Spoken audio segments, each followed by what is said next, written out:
Thank you. Industrial capacity mattered in terms of national security. And that's never changed. That's always been true. And so today, what you find is because of all of those years of neglect, because of the loss of industrial capacity, we didn't just undermine our society. We didn't just undermine our domestic economy. We've undermined our position in the world.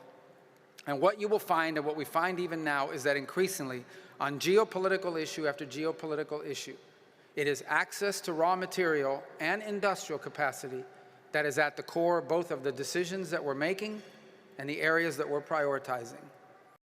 Part of the decisions that were made were, in the end, if something is good for the global economy, that's really what matters.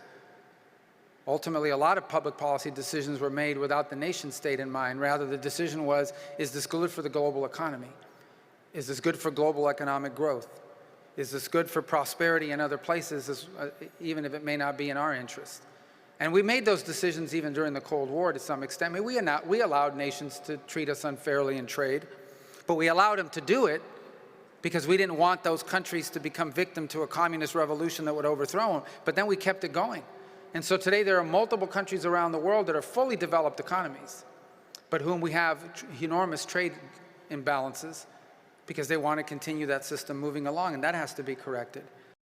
The idea that our foreign policy, depending on the place and on the issue, should be centered and focused primarily on what is good for the United States was completely lost. Time and again, we made decisions in foreign policy because of what was good for the international order or what was good for the world.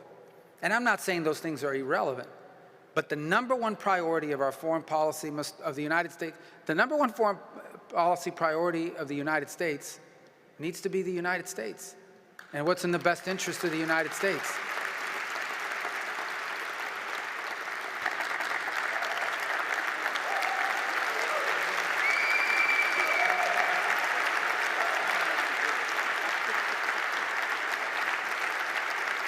That if you believe in growth and you believe that, to have any opportunity to make people's lives better, you actually need sustained GDP growth, then you actually need to have the kind of industries that can support broad-based technological innovation. And so I think that really is the combination. Like, why do I care so much about manufacturing, and why do I care so much about the kind of educational institutions we have to support those industries? It's because, yes, I care about workers and I care about their wages, but I do very much care about innovation, and I don't think you can have one without the other, right? So the classic way of talking about this is to say, well, if you open up an iPhone and you look at the box, it will say designed in Cupertino, California, right? And of course the implication is that it's manufactured in Shenzhen.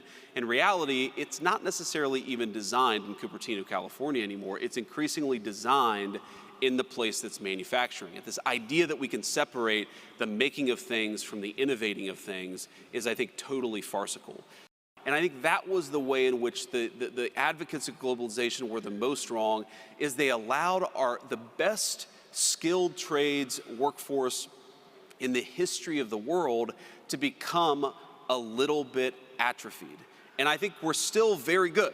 Like, we actually have a pretty strong foundation from which to build, but we're actually not as good as we were 30 years ago. And the basic question of skilled craftsmen who are able to do a whole host of different things very rapidly. That's one of the things that we have to fix in order for us to accomplish the things that we need to accomplish. The president's very focused on that, but it drives home, how much of a national emergency we're in, that we've lost critical skills, and we weren't even aware that we had lost those skills until a few months ago.